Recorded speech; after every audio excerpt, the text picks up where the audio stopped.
Hello, and we're back. A little bit of an interval from the last video. And we're going to try and do these weekly, alright? But some of them require a little bit more research than others. And today we have a very special video, because I get to talk about Gitz, which in many ways is my favorite faction, and not just for the model range, but for the wacky rules, and who doesn't love a bunch of goblins, okay? So today we're going to talk about how Gloomspite Gitz are going to function the way I see it in this new GHB 2022 Season 1, okay? So, the first thing we have to start with is a bit of exposition about what the battle tome is, okay? And the thing about the Gitz battle tome is while it is one battle tome, really what we have are what I see as 5 separate sub-factions in those battle tomes, okay? Now, there is actual sub-factions in the form of Jaws of Mork, which is the Squig sub-allegiance, Grimscuttle's Spiders, I think that's what it's called, and Glog's Mega Mob, okay? And those are 3 sub-factions which honestly don't get used very much, but they provide additional rules for Squig, Spiders, and Trogs respectively. But what we're really talking about now in terms of these archetypes is the keywords, okay? Right, so we have this first group, which is occupied by a bunch of little wizards. So this is Grot, this is your Web Spinner Shaman. I know he's also Spider Fang, but then you got, your Madcap, your Fungoid Cave Shaman, your Gobblepalooza. These are all like your little wizards who perform like general support functions that often have synergies across keywords, okay? So for example, the Squig Lure spell from the MoonClan lore works for Squigs, but is cast by a MoonClan wizard, okay? These guys are quite unique because they actually have cross keyword synergy, whereas all the other things in this book don't really. So that's why they're in their own category. Okay, and then we have the Squigs, who, as I said, get the bonus from Jaws of Mork. Then we have Spiders. I don't know why I put a Scuttleboss here, because you're never going to take him ever, but this is, your basic Spider Riders, and then your big Spiders. And then you have Trogs, which is 2 types of Trogs, Molog, Dankbold Trogboss, the Dankold Troggoth, which you'll never take ever, and the Troggoth Hag is also in there, the 4-job model, and then you got your basic Grots, okay? Now, in Age of Sigmar 2 and 3, we saw some changes to the power standings of these ones here, but I would say particularly lately, Squigs have felt quite weak, as well as Grots. And you've seen a lot of Trog play, and you've seen some Spider play, particularly with Kragnos in there, and the Little Wizards always have been in there, okay? But there were some changes, okay? So not only did we have some changes from the new GHB in terms of army composition, which we'll get to in a second, we also had some changes from Battle Scroll Galley, okay? And these were what I put in green here, okay? So the first one, which is big, is that all MoonClan units got a 4-up rally. Now, what's interesting about this is it used to be there used to be a MoonClan keyword and a MoonClan Grot keyword, and the MoonClan Grot keyword would only work for basically your Night Goblins, which were also like actually goblins. So Night Goblin, Squig Riders, which in Age of Sigmar are now called Squig Hoppers or Boing Grot Bounders, didn't have the MoonClan Grot keyword. But this time, they decided to make the bonus just for MoonClan units. So Squigs, who also get Run and Charge under the moon, now also get a 4-up rally under the moon, and Grots, instead of getting their reroll 1s to hit, now get a 4-up rally under the moon, which is a great bonus. Obviously, 4-up rally is great. In a combat meta, which I think we're heading into, it's less great than it was in a shooting meta, but it's still awesome, okay? And then Trogs, who had the option to either re-roll or double their regen roll, which is terrible anyway, because like regenning on, a unit with 4 wound models is kind of terrible anyway. And that has become +1 save under the moon. Just obviously like enormous buff, okay? Now you have this unit which is 12 wounds for 145 points with a 4-up, 5-up, right? Which actually makes them tankier than flies from Nurgle, okay? So that's the level of tankiness we're now talking about with Trogs. And obviously they can come back from the Loon Shrine later. Okay, and then the third, I guess the third biggest change was that the Loon Shrine now gives its bonuses in a 12-inch aura. And this is probably bigger than any of the changes I've listed above. What this means is that your wizards are always going to have +1 to cast when they're near the Loon Shrine. You're going to get your extra command point for your general being there, so you just like generate 2 command points in your own hero phase now automatically. Like, how great is that? And then obviously you'll have these changes to the 4 ability and the +1 save while you're near the Loon Shrine. Okay? Awesome. So those are the archetypes within Gitz utilizing the keywords, okay? Right. So, at this point, it's really important to talk about what units in this battle tome can be Galatian veterans, okay? So Galatian veterans in the new book have all sorts of bonuses. So they have coherency bonuses. There's something called the Proving Grounds, where if your opponent's going second or you're going second, you pick an objective on the battlefield, and only Galatian vets can score that objective. And there are various battle tactics involving either killing or using Galatian veterans, okay? So, really important game mechanic, so it's important to talk about them. Okay, so, what units in this book are always Galatian veterans? Well, it's your basic Grots, so your shooters and stabbers. So there's no way of manipulating them to not be Galatian veterans. They're just always Galatian veterans. Okay, and then we have a bunch of conditional Galatian veterans. These are your 2 Trog variants, so your Fellwater Trogs or your Rockgut Troggoths, as well as your Squig herds. Okay, the Squig herd becomes battle line once you have a Moon Clan general, so that can actually either be a Squig, like a Moon Clan guy and a Squig, or a Moon Clan Grot guy, like Grot, right? They become battle line, and then your Troggoths become battle line if you have a Dankpold Trog boss general. Okay, not the Troggoth tag. That's important. We'll get to that later. Okay. And then various units that will never be veterans, so your Boingrot Bounders, your Squig Hoppers, your Spider Riders, anything with a mount can never become a Galatian veteran. So these units are kind of safe from that categorization. Okay. Right. Now, really important point, I'm going to revisit this every time we go through each of these sub-factions in this presentation, okay? So I believe there are going to be 3 main list archetypes in AOS 3, okay? In this new season, right? So the first one is what I'm calling Spike's Gambit, okay? Which is where you take a low drop army, which doesn't necessarily mean 1 drop anymore, but it's like between 1 and 4 drops, and it has no or few vets, okay? Now, this army is really constructed to minimize your opponent's availability to battle tactics and also minimize the weakness of the army to enemy bounty hunters, okay? Right. Now, this army really counters what the next archetype is, which is what I call Johnny's Copium, okay?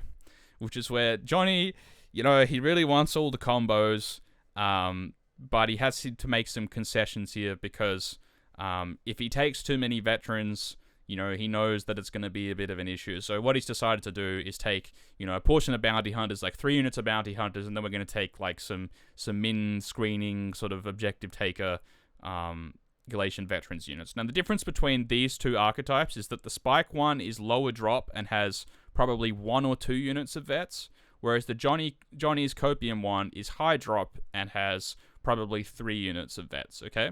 That's the difference between these 2 archetypes. Okay, now the Spike's Gambit one has an advantage over Johnny's Copium here because it gets to choose the turn order, right?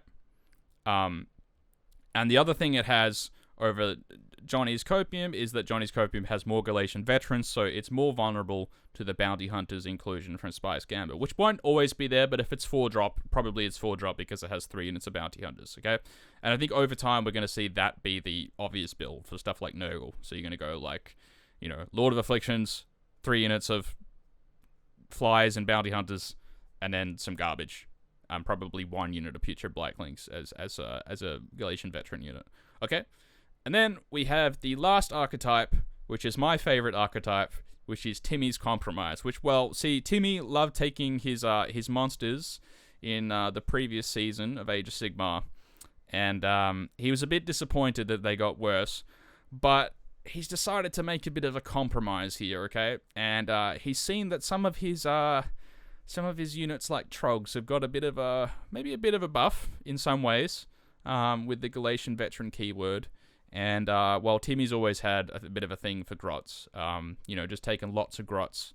Who doesn't love a bunch of Grots, okay? So Timmy's compromise here is we're going to spam veterans instead of spamming monsters, okay? And this list is almost always high drop, but actually it can be low drop if you take just a horde of stuff, and you could put it in like 2 drop and just have a load of low drop Galatian veterans. But often you see like, Warlord and Expert Conquerors and bounty hunters in here. So this can be kind of high drop, okay? And that archetype is really quite good against Spike's Gambit, because although Spike's Gambit has bounty hunters, it doesn't have enough veterans to keep up with the, the objective secured capability of Timmy's Compromise. So this is really kind of the rock, paper, scissors I'm seeing here. Now, personally, I think among these, Spike's Gambit is probably the strongest, but it depends on the battle plan pack of the tournament you might be going to. So I would encourage you, if you're going to go to a tournament soon, please check what missions that your TO is going to include, because there are certain missions where Galatian veterans give up bonus points, which in case Timmy's Compromise archetype should not even be in the tournament, because that list is an auto, that mission is an auto lost, and Spike's Gambit becomes way stronger in that mission pack. But if that is missing, and you get maybe some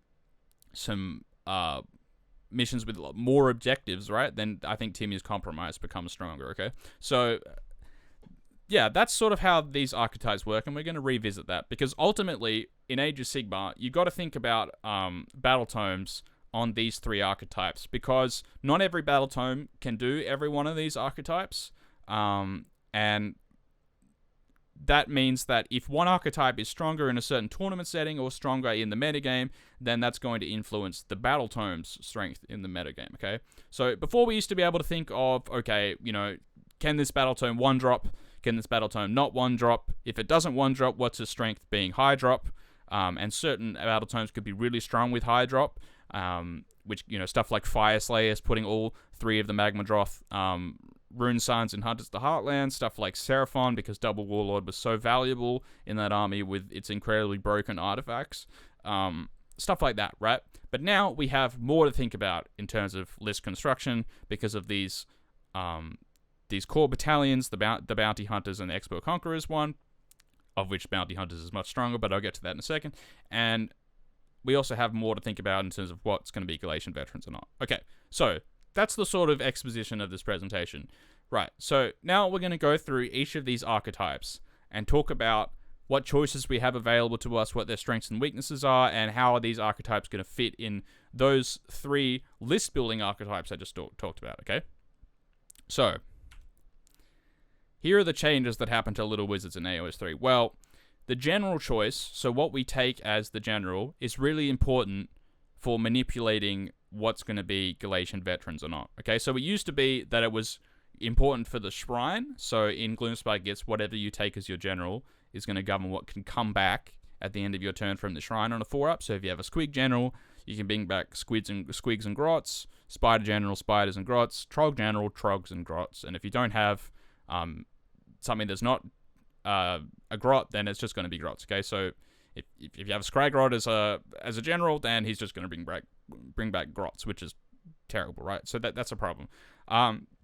But now it's also important for manipulating GVs. So if you want Trogs to be Galatian veterans, then you need to take a Dankhold boss, Trog boss general, okay? And then that makes them Galatian veterans, okay? And there are some little intricacies I'll get to in the Trog section with that, okay? Right, now the other thing for Little Wizards is that predatory endless spells are much stronger, okay? It used to be that you'd have a couple spells that were good, so like Umbral Spell Portal and Bridge were really good. But other than that, like particularly the Gitz ones are too expensive. The Shroom was 100 points, which is crazy. I'll get to that in a second. Yeah, but the other thing that happened to these wizards now is because the Loon Shrine now broadcasts the moon aura, basically, you can get +1 cast constantly. So that means all your small wizards are going to be on +1 to cast, which makes us, like, in many ways, one of the strongest magic armies in the game, at least offensively.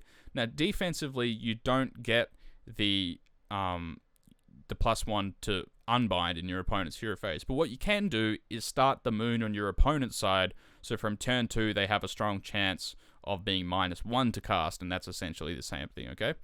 Alright, the fourth biggest change is Cogs gives us access to reroll a cast, which is going to make our unreliable, important spells, so stuff like Hand of Gork, the Battleshock Immune spell from Gobapalooza, stuff like that, really important spells that are going to make our opponent have to think in their turn about how to approach our army. They now get reroll casts from Cogs, which is amazing, right? Okay, and the fifth one, I talked about it, but the Mushroom went down 60 points. It used to be 100 points, and now it's 40 points. I don't know when that's ever happened in history, but that's insane. How does something go down like more than 50%? It went down 60%. When does that ever happen? It's hilarious. But that thing is great now. Like, I think it's probably in almost all of my armies. Because it's not going to be great in every matchup because it's a horde clear, right? But in the matchups where it is great, it's going to be amazing. So it just sort of justifies the inclusion based on, that expected value in the good matchup. Okay. So, those are the archetype changes. And the choices you have for the little wizards, well, you have Grot, who's a good, like, he's got a really good war scroll, but he's quite expensive at 230, and he limits what GVs you have available to you, and he also limits the shrine. So, on paper, he looks like a really great war scroll, but the fact that you have to make him a general to get the bonus command points and the moon control makes it, I think he's difficult to include. Even though controlling the moon, in some ways, is more important than it was. Then the fact that the Loon Shrine now broadcasts the moon means that, at least for assuring that you have +1 to cast and stuff like that, it's not as important. It's still great to have like run and charge for Squigs in a spot that you want it, but then if you're taking Squigs, he doesn't let the Squig herd be GVs, he doesn't let them come back from the shrine, so I don't know. I don't think he's that great. Okay, Gobbapalooza, also quite expensive. And I think difficult to fit in lists, but great suicide wizards. There's 2 of them now that are wizards. They're great because they're only 3 wounds, kind of throwaway units you can use for Purple Sun. And the Battle Shock spell is amazing because there's Dock and Nighthorn out there, so Inspiring Presence is not that reliable. So if you have another way to nullify Battle Shock immunity, whether it be a Triumph, the Shrine, or this spell, it's mega value. And then your Madcap Shaman. And your Fungoid Cave Shaman. It's still, like, auto includes. You're going to have, I think, you're definitely going to have 1 Madcap Shaman, and you probably also will have 1 Fungoid Cave Shaman in every single Gloomspite Gitz list. Just the fact that they can be a +1 to cast wizard, who gets to potentially cast 2 spells once per game. They have access to an amazing spell lore with Strike's last spell, run and charge on Squigs, and the teleport, the Hand of Gork being the most valuable. Hand of Gork still having a ridiculous 24-inch pickup range, and just put them anywhere on the board, which is awesome. And the Madcap Shaman obviously has access to Moonface Moment, which is a -1 pick an enemy within 12 artifact at the start of the combat phase. So they're still great. Okay. Right. And the Shroom, like I was saying, since its effect is so good in certain matchups, it's a great inclusion. And the Purple Sun, as another endless spell, I think is also something that's really worth an inclusion. Okay, so those are the little wizards. Now, how do they fit within the archetypes I was talking about before? Well, I think if you're going to take Grot, you're going to take him in this Spike's Gambit list. You're going to take him, in a 1 to 4 drop with few vets, and really what you're going to use him for is basically making your early game as reliable as possible, because what you can do is set the Loon Shrine up fairly far forward and then start the moon on the other side of the board. And that means that basically you're going to be able to, guarantee having the moon in the spot that you want it, which is going to be, it's basically going to cover the whole board, right? So he's going to make your early game really reliable. And the fact that he makes your early game reliable sort of offsets the negative of him not giving you good stuff out of the shrine in the late game. And also, in Spike's Gambit's archetype, we don't want too many vets anyway, so the fact that he doesn't let you take, Trogs or Squig Herd as Galatian veterans is, well, that's exactly what we want the archetype to do, so I can see him having some play here, okay? And also, in all of these archetypes, the other wizards, so that's what I was saying before, like the Fungoid Cave Shaman and the Madcap Shaman, are definitely just inclusions in no matter what archetype you go. They fit cleanly in a battle regiment or a warlord, so I think you're going to see them regardless. Okay. Now, for Gobbapalooza, I can't really see Johnny taking it. I know it looks like a Johnny unit, but I think Johnnies as an archetype are a little too while they are combo focused, they're also kind of efficiency focused, and it doesn't feel like the most efficient unit. So I can really see Timmy taking this in, just a flood the board with Grots kind of list. But other than that, I think they're going to be difficult to include just because of the points. So as awesome as they are, I think they're still going to be missing from a lot of lists, okay? Okay.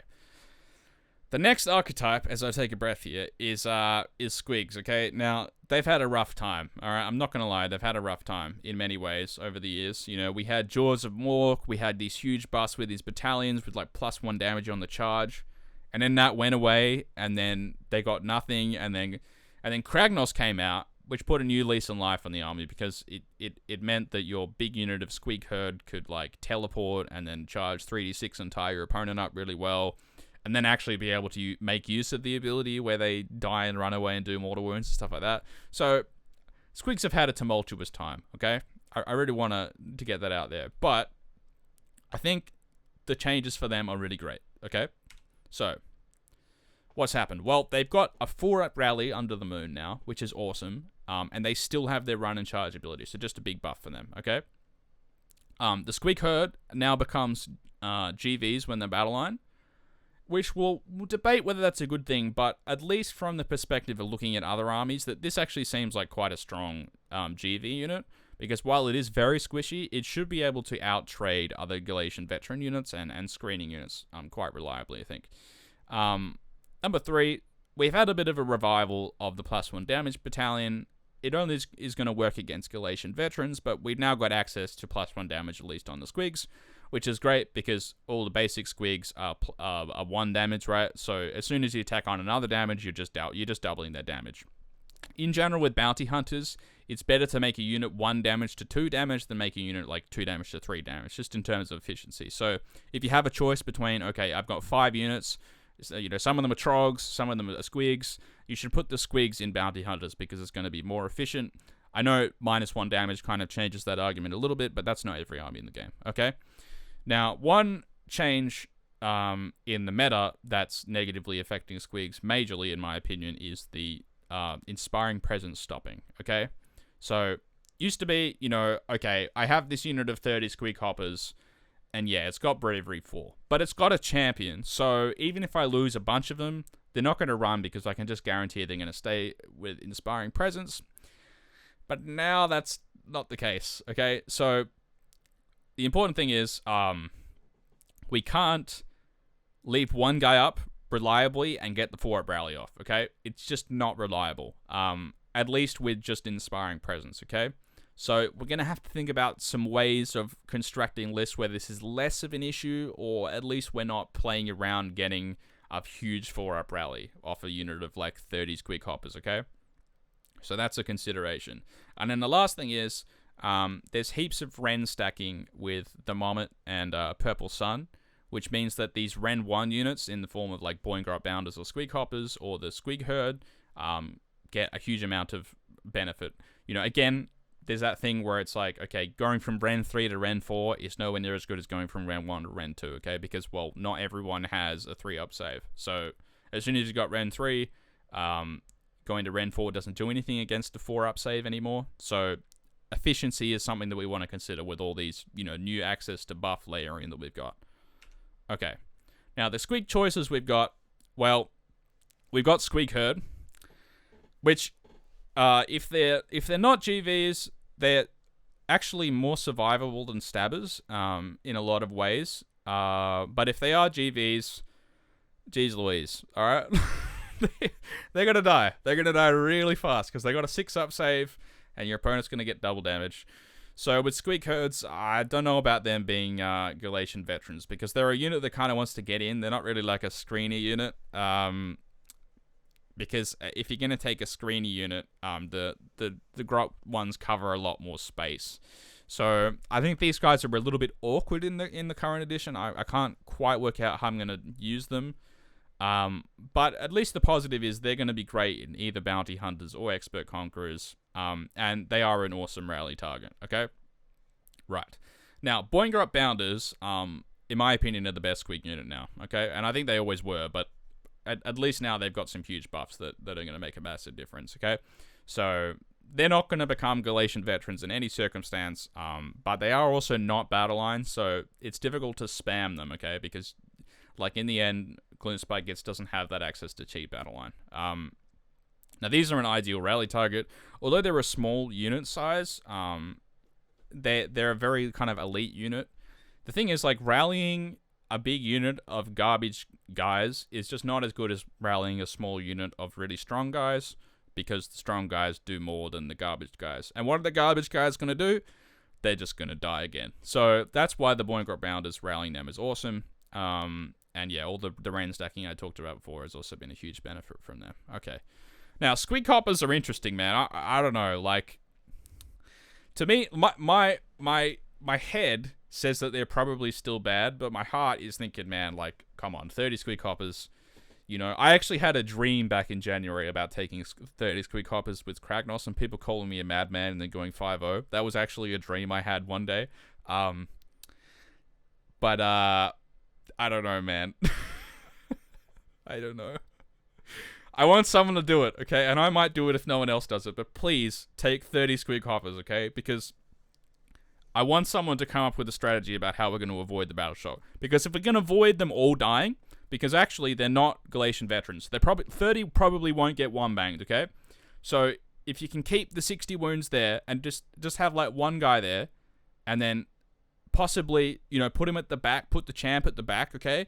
So that then, you know, you get out of combat and then you can rally, you know, you roll 29 dice and they come back. That sounds like it might work to me, okay? But we've got to find some way to get this Bravery 4, get around the Bravery 4. Either the Gobblepalooza spell, or we, I think, you know, something like go 1940 points and take 2 Battleshock Immune Triumphs, something mega janky like that. Then maybe it could work. But my heart's saying they're probably still bad. But we'll see. I really want someone to come up with a Squig Hopper list, okay? So please send it to me if you come up with something. Alright. Then the other choices we have, well, we have the Mangler Squig, which is like the greatest model of all time, as a side note. I love this thing. I painted mine like Finding Nemo. Now, this is a true glass cannon war scroll. Like, it goes in, slaps, does a lot of damage. But then it's probably going to die. Unless it has the fight another day thing where you move 2d6, just a little bit unreliable. It probably is just going to die straight afterwards. So, well, that's great and all, but, you know, as I was saying before, the general choice is quite important in Gloomspite Gitz in the new season. So, I don't know if you'd make this guy your general, and to give him fight another day, he has to be your general. So, I'm not sure. In general, these sorts of fighting monster units, I'm finding difficult to include in my lists in the new season because, you know, our big hammers in bounty hunters just seem like more efficient versions of the same thing.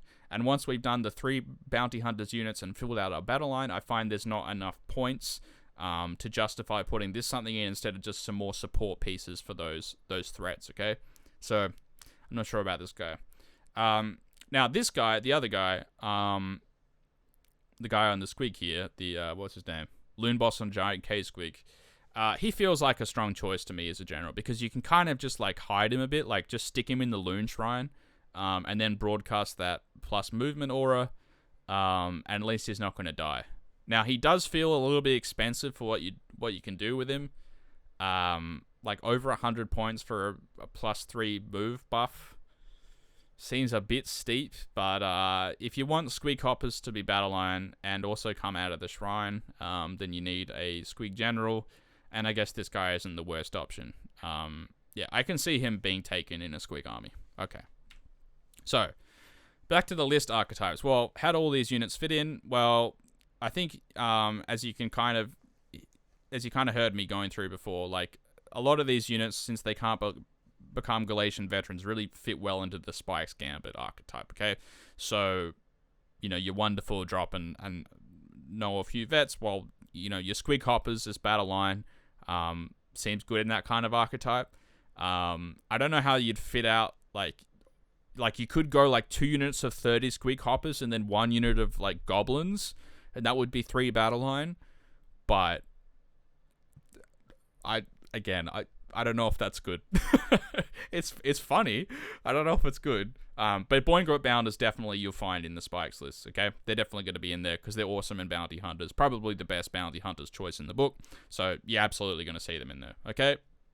Now, Johnny, Well, I can't see Johnny taking Squig Hoppers because he will have Grot Battle Line, okay? So really what you're going to see in Johnny's army is like maybe you take the Squig on the Loon Boss and Giant K-Squig General to put your Boing Grot's capability of coming out of the Shrine.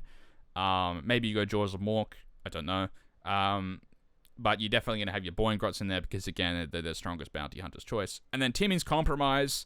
I can't really see like Squigs fitting in this because I'm not really sure about Squig Herd as a Galatian Veterans option, but if you were going to go that way, then you would take probably the Giant K-Squig guy to give them some extra move and then just take a bunch of Squigs. I don't know if that's good, but that's how Timmy's Compromise would play. He might put some Boing Grots in as well, but yeah, I mean, in terms of spamming Galatian Veterans, I don't think Squigs are it. Okay, so that's Squigs.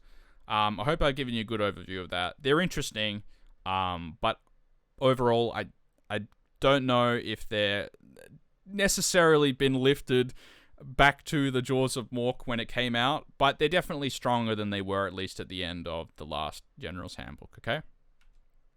Alright. Now we have to talk about spiders. Okay, so you guys know I like spiders, alright? I really, really like this sub-faction, I guess this archetype of Gitz, okay? But there's some stuff lacking here, alright? So, the first thing we have to say, well, is there's no Galatian veterans.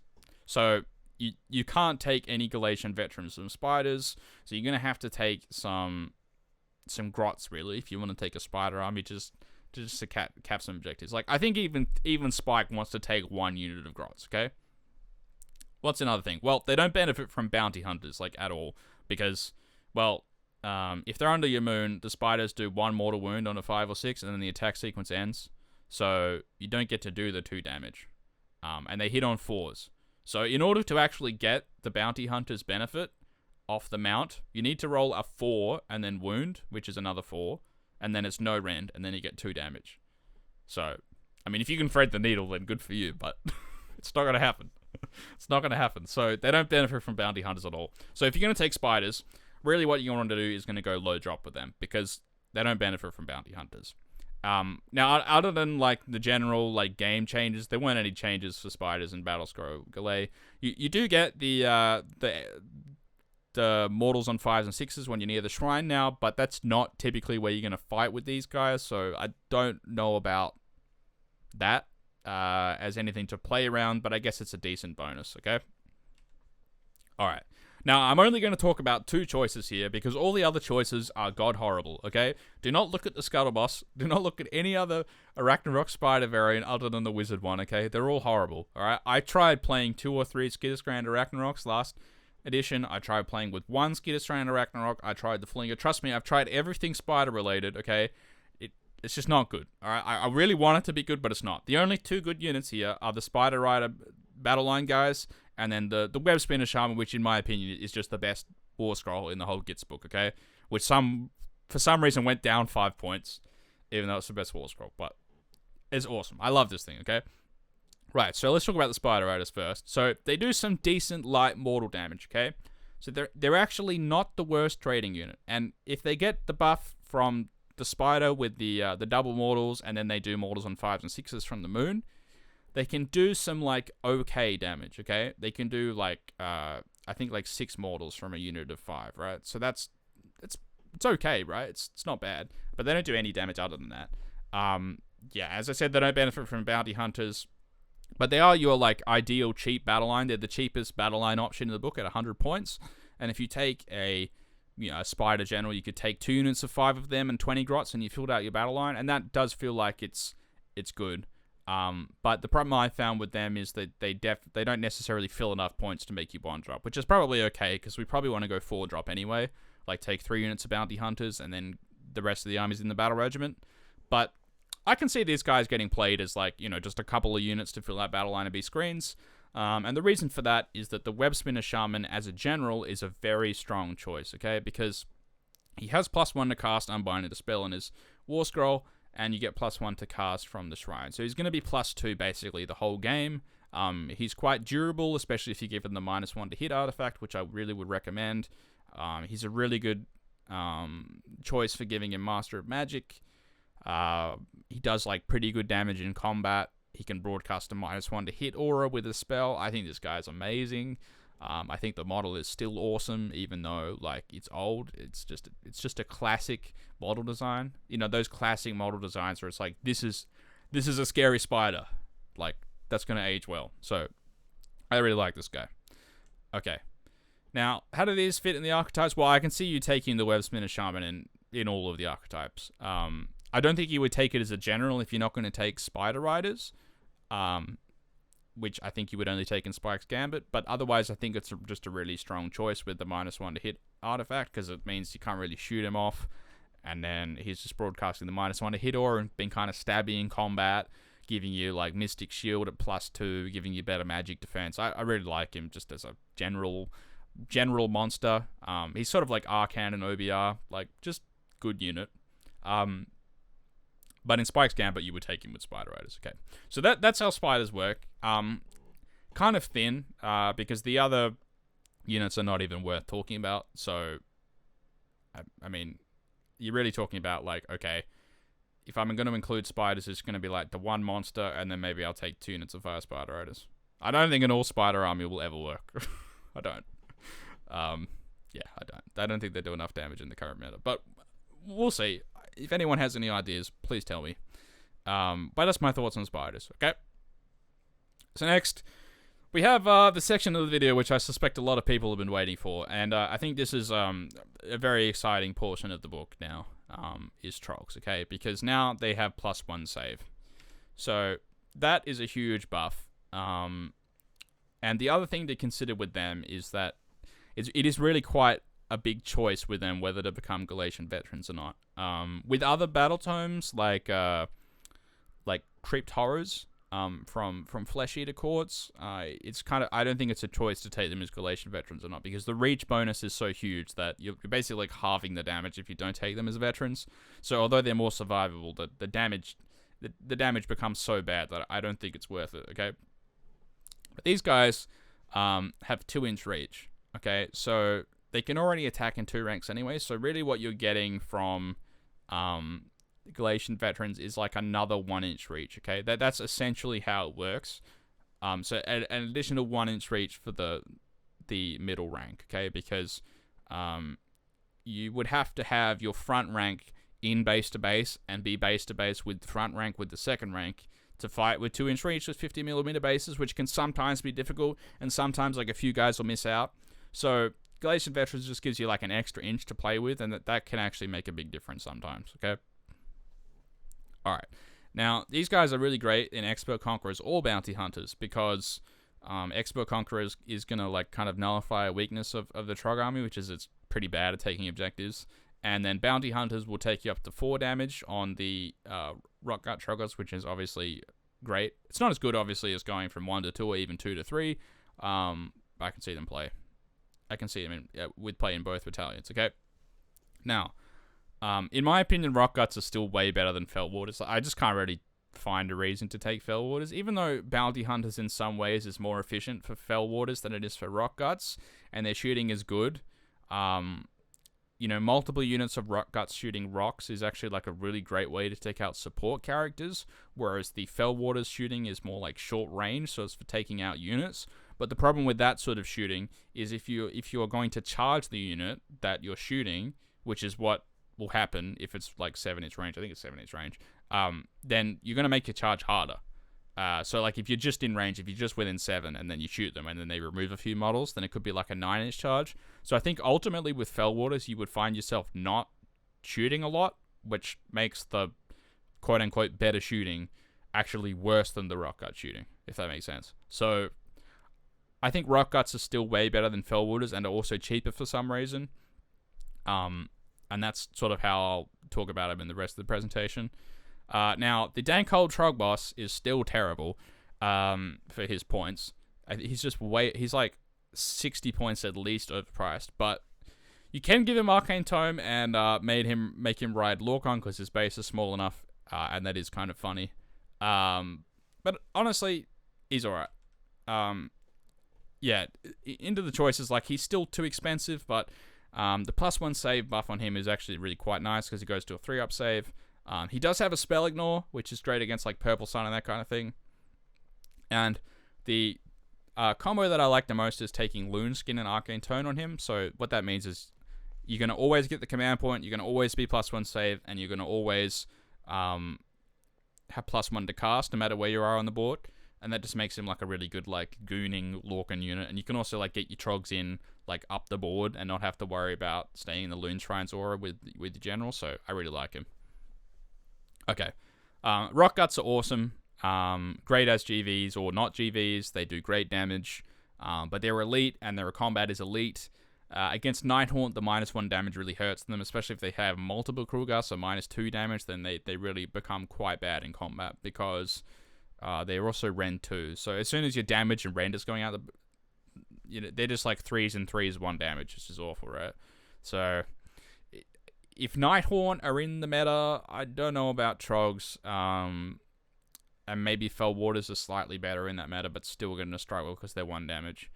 But these guys are still really tanky for their points, but they are low bravery. Okay. Now, one unit that I think has received a massive buff that has not been talked about enough is the Troggoth Hag. Okay. It really benefits from the +1 to cast and cogs because it's got an awesome spell which is -1 to hit, wound, and save, right? And also it makes Trogs come out of the shrine because it's a Troggoth general once they're slain, but it doesn't make them battle line, so they don't become GVs. So there's some kind of like nifty lift design where you take a Hag general, which lets you bring both Trogs and Grots out of the shrine once they die, but it doesn't make the Trogs GVs, so they become good like frontline tanking units still. Okay, so that's the real use of the Troggoth Hag, and I don't think we need to talk about Fell Waters anymore. I think I've addressed that, but I think they're worse than Rock Guts. Okay, now I have to talk about, I mean, he is technically a Trog, but this is the Mask Crawler Soggoth from the Cruel Boys. So he broadcasts a +1 to hit, wholly with an 18-inch aura for your dudes, and there's no reason you wouldn't take him in every Gitz army still. Especially since the meta has become less shooting-oriented. Like, I just can't see any reason you wouldn't take this guy. Amazing buff. Sort of a weird design that he's in the game and like his own. I mean, he's basically Gitz unit because you don't take him in Cruel Boys. So I mean, it's great that he exists, but it's a bit strange, really. But he's in every army, I think. Okay, now how do these guys fit into archetypes? Well, I don't think these guys fit into the Spike archetype like at all. At least not that much. They rarely fit into the Johnnies and Timmies archetype, and the difference is like the Johnny wants to take the Hag general so that the Trogs don't become battle line and GVs, whereas Timmy I think is just fine having a bunch of Trogs with his Trog boss general. Okay, alright, last section now is about Grots. It's really important we talk about this. So they did get the 4-up rally, but they did lose the reroll 1s, which does hurt a bit, but it's still a solid overall buff. Okay, now these guys can really have 2 different roles depending on what battalion you put them in. If you put them in Bounty Hunters, they're quite good as like units that trade up against screens. So for example, your opponent has like 20 Clan Rats and you've got 20 Stabbers, and your Stabbers are in Bounty Hunters. Well, your Stabbers are going to kill the Clan Rats for free, and then now you have a screen but your opponent doesn't. So that's quite an interesting use of Bounty Hunters, where it's like, I'm just using this to trade up screens to protect my damagey stuff.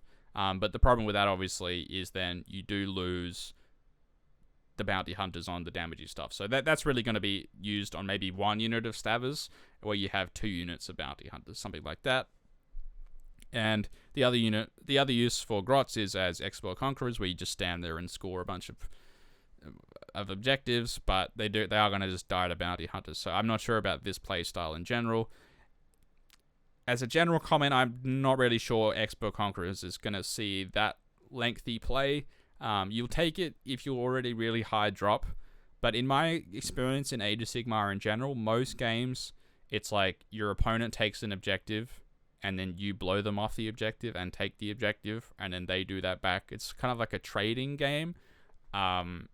It's not necessarily like you stand there and then now that's yours for the rest of the game, because your opponent can always just blow you off, especially with Bounty Hunters. Okay, so I'm not really sure about Expert Conquerors in general.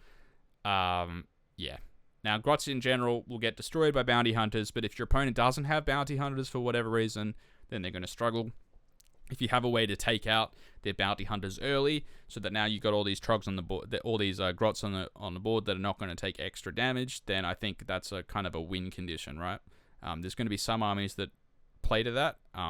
Whether Gitz can or not is a different discussion because we don't have any shooting, but that's at least a strength of Grots, okay? Now, the choices that we have available to us, well, we have stabbers and shooters, right? And so stabbers have the melee weapons and shooters have the shooters. The biggest difference between them is that shooters lose +1 save, and they're also slightly worse in combat. So it makes stabbers for 10 points more, I think, almost always the better choice. But if you do need the 10 points, which often you do, or if it's like, if I'm 90-80 and I want a better Triumph bid, and you're thinking that Triumph bid is going to be better than the difference between stabbers and shooters, then I think you'd go shooters, okay?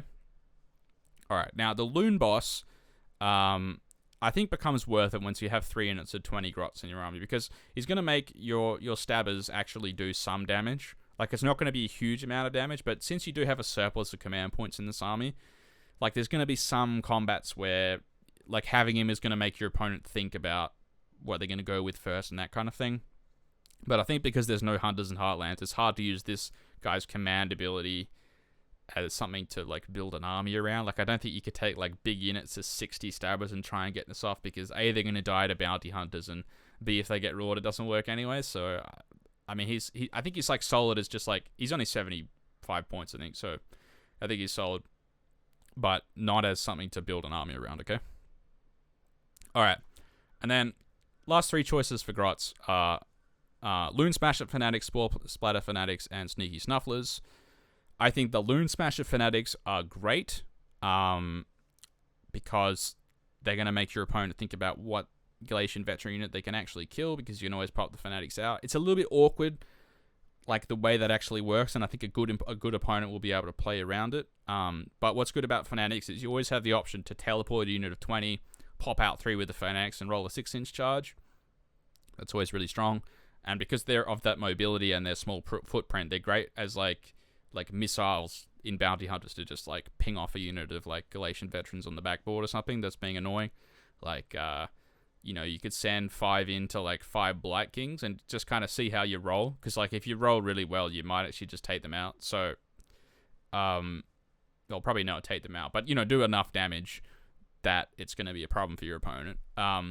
So I kind of like them. I think the rally's a nice buff for them.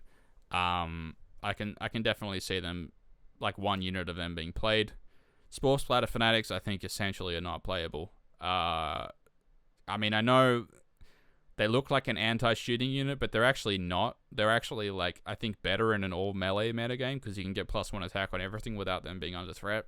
But as I said before, I don't think that the Grot archetype on its own is necessarily something you can build a whole army around just because of bounty hunters. Like, I don't think you can take, like, 2 units of 60 stabbers and expect to live that long. It might be more viable as, like, an MSU playstyle, where you take a bunch of units of 20, but I think at 150 points, stabbers are still quite expensive. And so you find that you don't actually fit that much in when you go for that kind of playstyle. So I think ultimately Grots are still best as, well, Grots, and not as a whole army, and so because of that, I don't think these guys are that great. Okay, now Sneaky Snufflers are amazing for Boing Grot Bounders, for Squig Hoppers, for Squig Herd, for Grots even, especially if you have a Loon Boss. These guys are amazing. It's sometimes hard to fit them in, though, because we have so many things we want to take, and more stuff on the board is always good. So I find myself not always having them in my list, but they are very strong indeed. Okay? Alright, so a bit of it's cut off here, sorry, but you can kind of see how it fits into the archetypes. I think, like, Spike and Johnny just can take a couple of units of just some screeny kind of stabbers. And then your Sneaky Snufflers will be used to buff up your bounty hunters. But Timmy, I think, is going to go all in on these guys. I don't know how he's going to go with it, but at least that's what Timmy's compromise looks like. You know, I wanted to get out my Night Goblins. Like, look at these 200 Night Goblins I painted with yellow contrast in 24 hours. I love it, but I don't know if it's necessarily the most viable competitive build. Okay, So, the last section of this presentation, I know this video is getting pretty long, but I'm going to talk about some lists, okay? So,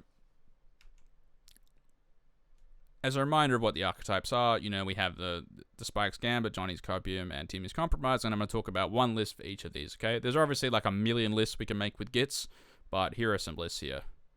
Okay, so the first one is, I think this is like the essential Johnny list, which is like a Hag General with Trogs, okay?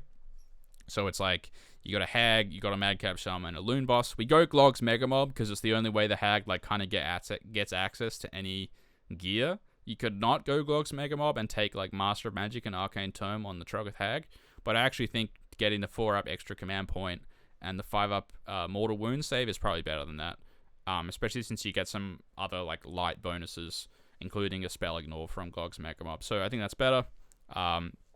You go Warlord, so you can take the Mommet on Madcap Shaman for -1 save. I don't think you take any endless spells in this build because you've only got 2 casts, potentially 3, so it's not really like the strongest magic army. And then you have 40 shooters and 40 stabbers. The reason they're shooters here is just because I ran out of points. Other than that, I would probably go stabbers, but 40 stabbers here strong with the Loon Boss, and even the shooters in combat with a Loon Boss will be strong.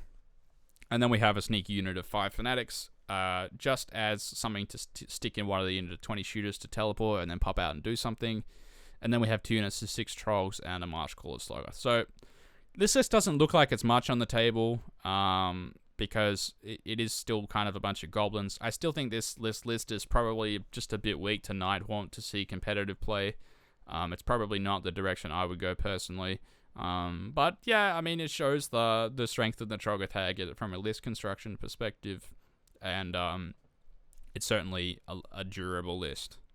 Okay, right. Now, another list that I don't think is the best thing in the world, but something that I think Timmy would find himself taking is Trogs with some stabbers. Yeah, I mean, this is a simple list, isn't it? But it's basically just, you know, your Trog General, a bunch of Rock Gut Troggoths. So you got 21 Rock Guts, and then some stuff. You know, the Marsh Caller Sloggoth is always in there, because +1 to hit on Trogs is amazing. But this is a direction you could go with Timmy's Compromise. Okay, and then the last list I want to talk about, which in my opinion is by far the strongest of these, is Spike's Gambit, with a mixture of Squigs and Trogs, and none of them being Galatian veterans, and we just have 20 shooters as Galatian veterans. We have a Web Spinner Shaman General with Master of Magic, and I'd left both artifacts on here because you can choose. I think probably the -1 to hit is stronger than Moonface Mommet, but yeah, it depends on what you think.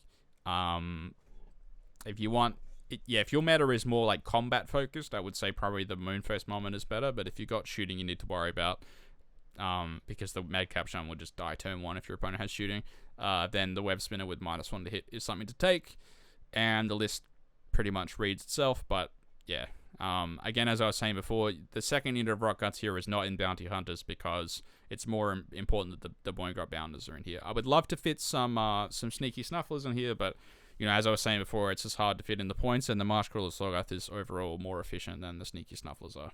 Okay. So, it's a bit of a long video today, but I hope it's given you a good overview of Gitz in the new General's Handbook. You know, there's obviously a load of options. It still seems to me that a mixed list is going to be the best. The Grot stuff still seems overpriced to me, and I don't think a full Grot army is going to work. Overall, I think bad units are still bad, and the good units got better, but there are some surprises like the Troll Hag and the Fanatics. Okay, so that'll bring us to the end of the video today. While talking through this, I've decided I'm going to make a Squig Hopper army.